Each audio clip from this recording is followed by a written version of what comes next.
I think because I have a lot of me time, a personal time, I can do whatever I want and need to learn how to spend time with myself. So I think for me is to embracing the solitude has become a valuable aspect of my life. After I moved to Singapore, where I lacked the substantial social circle, and this experience has propelled me to appreciate and make the most of my own company. It's very a significant personal revelation. Welcome to Cultural Collision 北腔南调. I'm Victoria. I'm EJ. As the year draws to a close, join us on this special year-end reflection and New Year episode of Cultural Collision. We are here to guide you through a thoughtful journey of introspection, celebrating the highlights and navigating the lessons that sharing our personal goals in 2024. So, starting with reflections in 2023, what culture discovery stood out to you the most this year, and how did it impact your perspective, EJ? So for me, I think probably the biggest thing is coming back home, like living in the Midwest for a whole year. I think since graduating from high school, this is the most amount of time that I've spent being back in the Midwest. Even though I grew up here, having spent so much time away, coming back, there was definitely a lot of different culture shock. I think especially the city that I'm in is a major city, but it's not as big as maybe like a New York or Boston or an LA. And so it has like this small, big city feel, but it's also a huge college town. And so that has been interesting for me being in a place where, it's a small city with like this growing international sensibilities, and there's rising immigrant and refugee populations, which means there's a lot more internationality. And so the way that I've really been able to explore that the most surprisingly is that there's a lot of great food here. And so being able to go to different places and trying food from Somalia or from different parts of the Middle East or the Mediterranean, having access to a lot of different cuisines has really made that exciting for me. Also, there's a lot of art that has been coming out. And so I've been able to explore a lot through art in that way. And I'm actually looking forward to going to an upcoming exhibition on African film. So for me, even though I'm in a place that I think a lot of people don't view as really being sort of a place where a lot of different cultures exist, it's actually been really surprising at how diverse and international coming home has been for me. What about you? For me, I think is definitely the culture difference is I moved to Singapore in March, right? And I realized I traveled to Singapore about like 10 years ago, and I didn't have a lot of understanding of like Singapore as a country. And it's not a tourist place, nothing much you can do here. And it's a very small island. But I feel their harmonious cultural experience is very interesting because there are a lot of people from China, from Malay, like Chinese people, Malay, Indian, you're Asian, and different communities is very interesting. And they also have some a culture with multi-ethnic diversity. So from food to culture and to religions. It's very interesting. Like in Singapore, every year it had like around 11 days public holiday. And how they do this public holiday is actually they buy the different cultures. So for example, each culture they have 2 days leave. For Chinese people, we have Chinese New Year for 2 days leave. For other six, we have, for example, Christmas, we have Hari Raya, have Deepavali. So it's very interesting to celebrate together, and you seeing a lot, like especially the location of Singapore, right? People from the Southeast Asia, from Asia, and also there are people from Europe to travel to Singapore. The most people love it because it's all year summer. And for me, it definitely bring like different culture, even though the majority population is Chinese, like 70% of the population are Chinese. They're Malay Chinese or Chinese Chinese. So it's definitely something different, but not like sounds as interesting as yours because you are talking about like refugee and Somalia, like food. I was like, wow, that's interesting. How do you find the food? Do you really enjoy like it's a new experience, right? Yes, the food is really good. It's really, really good. There's a couple of different markets that have like a bunch of different vendors. So they all share one big space. It's like a big food hall. And so it's literally like you walk around the building and you're traveling the world because each area, each corner has food from different places. It's really, really good. Yeah, I guess I can't say that I was surprised because I didn't know what to expect, but I mean, it's definitely something that I plan to continue eating for sure. Yeah. Also, interestingly enough, you mentioned religions. It's Sunday, and so actually every Sunday, right behind my house where I live, there's an Ethiopian church. And so there's tons of Ethiopian families that come to my neighborhood to go to this church behind. And one time I was like in my yard, like picking up trash and things like that, and I found this like long piece of paper, and it had a bunch of writing on it, and I had no idea what it was. And so, fortunately, technology is pretty cool nowadays. You can like hold your camera up to it, and Google can tell you what it is. And I was like, ah, it's Ethiopian script. And so, yeah, it's really cool. I would never expect that in my neighborhood there would be a whole church dedicated just to an Ethiopian community, especially here in Ohio. So, yeah, it's really, really fascinating. Definitely much more diverse than what I remember it being when I was growing up here. Yeah, when you grew up here, when was that? 15 years ago, before you went to college, right? Yeah, yeah. 15 years ago was the last time I was here. hmm Back then, the culture is more like just like American culture, Yeah. like Chinese American, African American, like Caucasian culture, right? It doesn't have like people from all over the world, especially from different countries in Africa. Yeah. I mean, we didn't even have like, and at least in my school, don't I think we might have had like, I don't think there were any Chinese American students at my school. We had like one Korean American student and we had like a few Indian American students, but everyone else was either white or black. And that's it. So now it's like, literally all people from all over the world. So in one way I feel like it's a good thing, right? Like it's great to have diversity. On the other hand, it also makes me think of like what has happened in the world to make that happen. Obviously, if it's a lot of refugees, then like I'm glad that they have found a safe place to live, but it's also because, right, they had to like flee or leave where they were before. So it's like good and bad in a way. Yeah, depending on how you look at it. Yeah, definitely. For refugees, like they left their home and they have no choice, right? And they moved to the US looking for something new, starting something new. For the people live in the US, for you is something new culture, new food, new perspectives. For them is they have to do that. Okay, so speaking of the conversations we had this year, we already have 13 episodes in 2023. Which guest conversation resonate with you and what insights did it bring to your understanding of diverse perspectives? I think for me, the conversation that I find myself going back to the most is the conversation that we had with Andrea. I just thought it was so interesting how she was able to see that like stories show up in all aspects of life, right? Like whether it is in the stories that she was doing with her students, the stories that she's doing in her business, and like all of the hidden meanings behind it, how stories have shown up in her personal like relationships with people.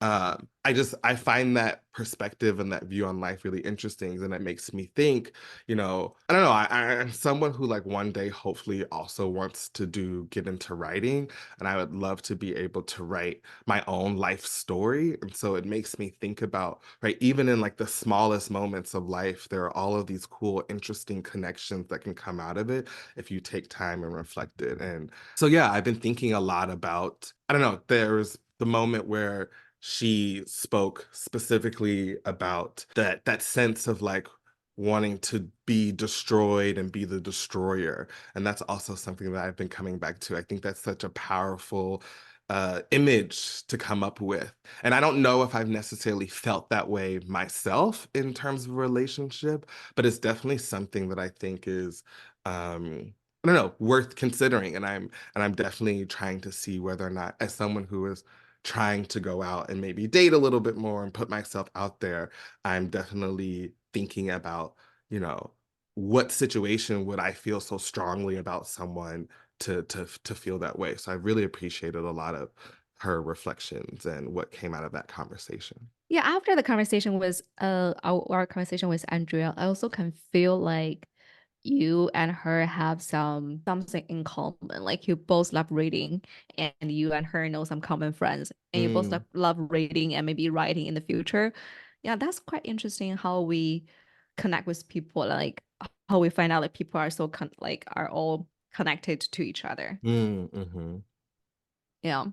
I think for me, our conversations with each guest, I really appreciate the diverse perspective and lifestyles they bring and live one life. But our aim is to showcase the various ways people can lead theirs, expanding our understanding for different experiences.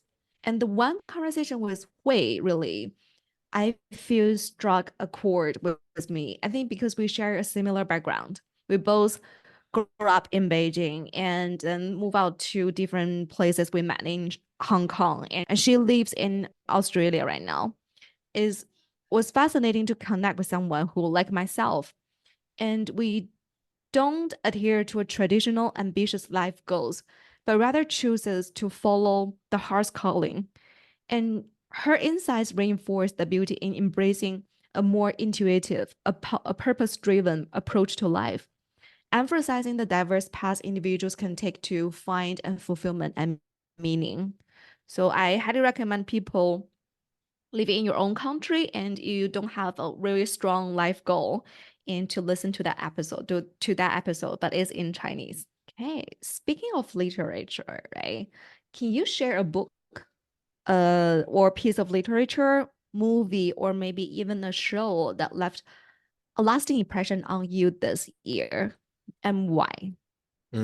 I've been reading a lot. I've been watching a lot of things. One thing that I have watched that I think is such a great depiction of life's relationships and how they overlap and intersect and the tensions and challenges that come up in different types of relationships.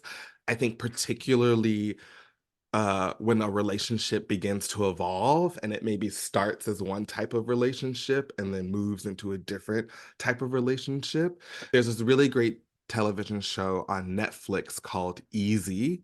And I think that there are maybe 2 or 3 seasons. And each season has different types of relationships that are featured in it. So some of them are romantic, some of them are professional, some of them are like within family, some of them are between friends, but they all show the challenges that each of these relationships go through. And what's fascinating about the way that it's filmed is that it's filmed like it's sort of like a documentary, sort of. And the couples are all living in the same place and their lives interact, but they don't really know each other. So I thought it was a really great series. There's a family that is really religious. There's an episode about these neighbors that have a neighborhood watch. And there's also a couple that decides to open up their marriage and what happens when like one of them is really into it and one of them isn't. And so I just thought it was a really fascinating show. And so I think if you're really interested in seeing the nuances and the complexities of different types of relationships, I would highly recommend this show. It's a drama. It's more like a drama comedy type of a show. Speaking of relationship, I read a book. It's very interesting because a friend of mine, like a colleague, recommended a book. She has a book list. So I went through her book list and there's a book called Attached. So it calls a different type of attached to the in the relationship, but that is the book like make a big impression on me. It's the other book. It called The Perfect Marriage. And at the beginning, I thought this is also a psychology book and how to teach people to make a perfect marriage. And then is actually a fiction. It's quite interesting. Like from the beginning to the end is was so different. So I was like amazed by how it told the story. So the girl, the woman in the book, she is a criminal defense attorney. She has a very successful career. Now she's a workaholic. and she and her husband seems like a perfect marriage. In a perfect marriage, but her husband was cheating on her, and they have a house nearby a lake. Her husband was cheating on a young woman who's also married, and this woman, she actually knows that all the time, and she decided to do something. So one day after they cheated on the in the house, and the next day the girl was murdered. And then there was a whole investigation around who killed the girl. That was very interesting story. I can't stop reading. I think I finished the book like 1 or 2 days. Wow. So that also last like impression for me, even though like I read a lot of books this year, but that book is really amazing.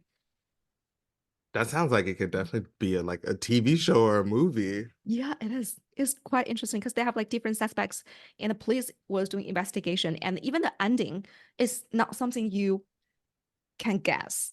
Mm. I might have to read that next. I'm gonna see if I can find it. I have the ebook set, so I can send it to you if you want to read. Okay, that would be great. Still a relationship related question. So reflect on a cultural collision with relationships. What challenges surface and how did you navigate them? I would say one challenge that I feel like has been surfaced with me. I actually had a friend message me, or he didn't message me. We were talking, we haven't talked in a really long time. And he was like, "Oh, like everyone's been asking like how have I been since I moved back to the US?" And he's like, "Yeah, no one's really heard from you." And what I have found is that I think it's been really challenging moving back to the US and trying to like build a new life for myself here while figuring out how to maintain the relationships from the previous life that I had before when I was, not here. And it's been hard because it's not that I don't necessarily want to maintain those friendships or those relationships with different people. I think one of it is that I'm a little overwhelmed.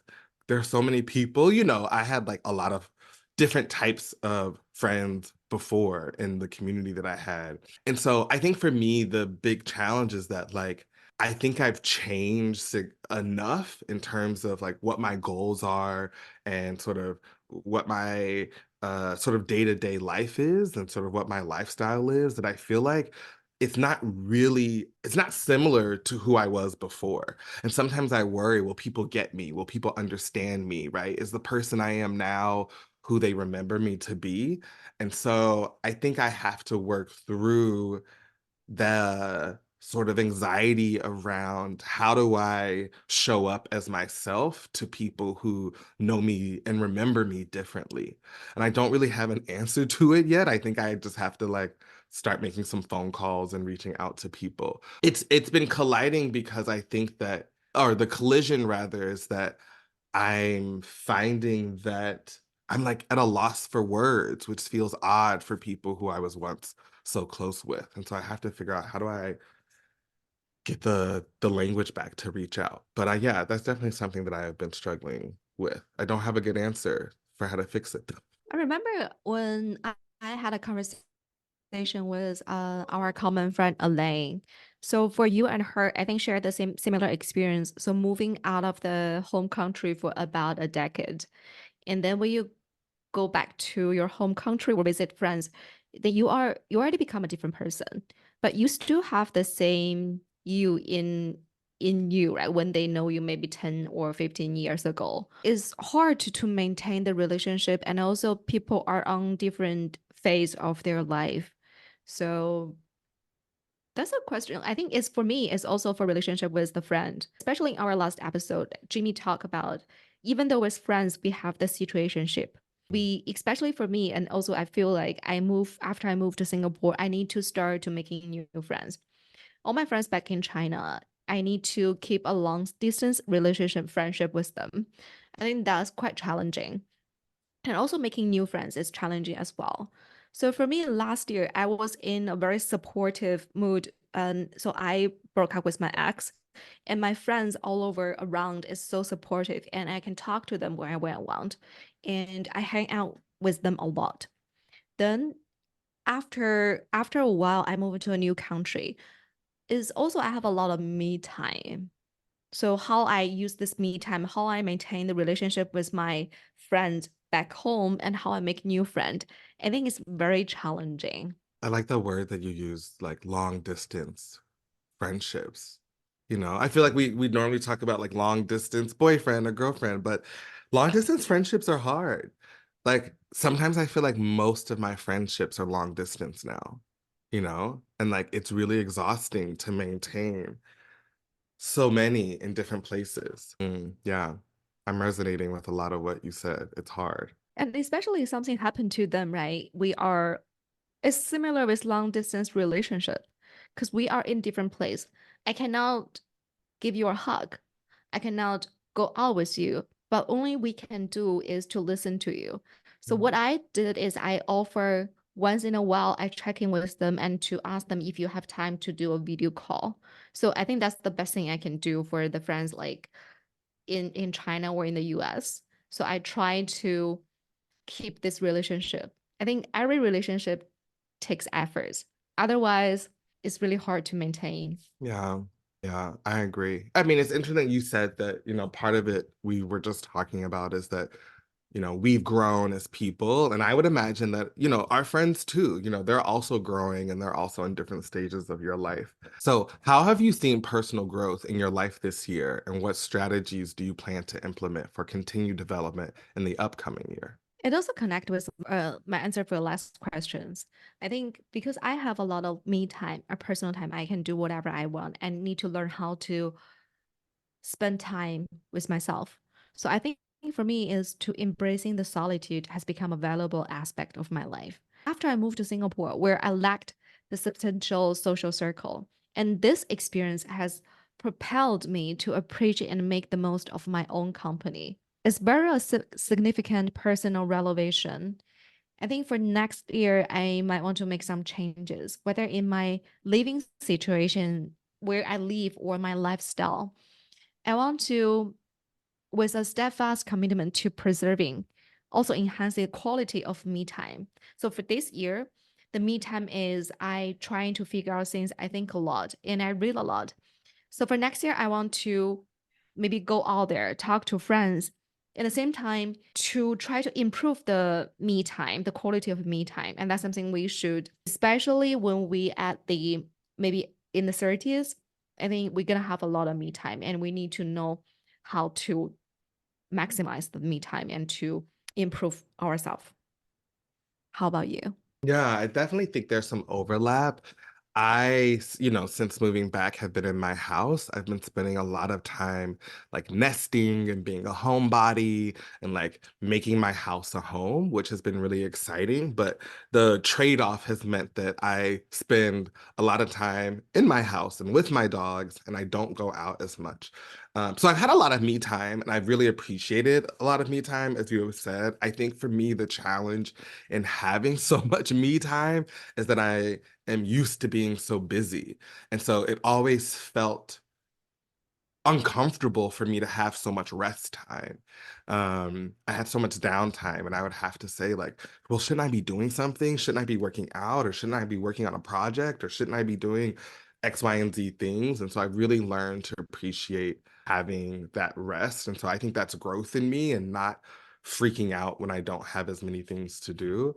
I think, though, moving forward, I think a big thing for me is sort of really meditating on this idea that, like, I don't know, sometimes for me, doing difficult or challenging things that are really effortful, I don't want to do them. And sometimes there are things that like I need to do that are like, I don't know, maybe having a better eating or exercise routine, right? Starting new routines like that can be really challenging, but I need to do those things. Where there are other things that are maybe really difficult or challenging, like, I don't know, maintaining the job that I have. It's a lot of work and it's really tiring. And that's something that I don't know. I don't necessarily have to do, but maybe I want to do because it allows me to maintain a certain way of living. And so I think next year I'm going to have to do a lot of thinking about, okay, yes, I can do hard things, but I don't have to. So what are the things that I need to do versus the things that I don't need to do so I have energy and space to do the hard things that I want to do. So since we're talking about like our personal growth in 2023, right? I also wonder if there's something you regret or want to redo in 2023. Okay, I have two answers to this. I would say I don't know if there are things that I like regret that I like really think badly about, but I would say that there are a couple of things that I would redo if I could. One thing is that my siblings and I had originally planned on celebrating the holidays together this year because last year we didn't get a chance to. And I've mentioned on the podcast earlier that one of my siblings is pretty sick. So part of the idea was that all of us could get together and like celebrate because we haven't been able to celebrate the holidays all together in, well, 10 years. So I was a little disappointed and bummed because I went home for Thanksgiving this year, but like my other brother didn't show up. So if I could redo that, I think I would maybe take in more initiative to plan and organize something for all of us. We're gonna try to do something in January, but we'll see what happens. Maybe January, the new year will be a good time for me to like take ownership over that and like organize something for all of us together. The other smaller thing that I wish, there's that phrase or that saying like you miss every shot you don't take or something like that. I don't know if you know that one. Um, Basically means like you need to shoot your shot. And I feel like when it comes to romance, I constantly cock block myself. Like I get too nervous and anxious and I don't shoot my shot. And I think that in this past year, I probably have had a lot of opportunities to make a lot of great connections with people, but I didn't shoot my shot. So I think moving forward, I definitely want to shoot my shot a lot more. What about you? That was great. Great things like it's not something you regret, it's something you want to redo, or like in the next year you already know if you're in the same situation, you want to do differently. For Hmm. me, I really cannot think something I regret or I want to redo. It's not because of like I did everything right. It's just the things I want to do, I really tried. And whether the results are like were bad or good, I think I tried different things. I travel a lot this year and I follow my heart and I moved to Singapore. And I I cannot see I like enjoy my job very much, but I also don't want to be a workaholic. So I enjoy the balance this work has been brought to me. So it's I want to say is I really appreciate like when I think about this, what things I regret in this year. So when I think about this, I really appreciate like the things I did this year. And I hope like I can be the same in next year is nothing I will regret or I want to redo for 2024. That's a hope. Yeah.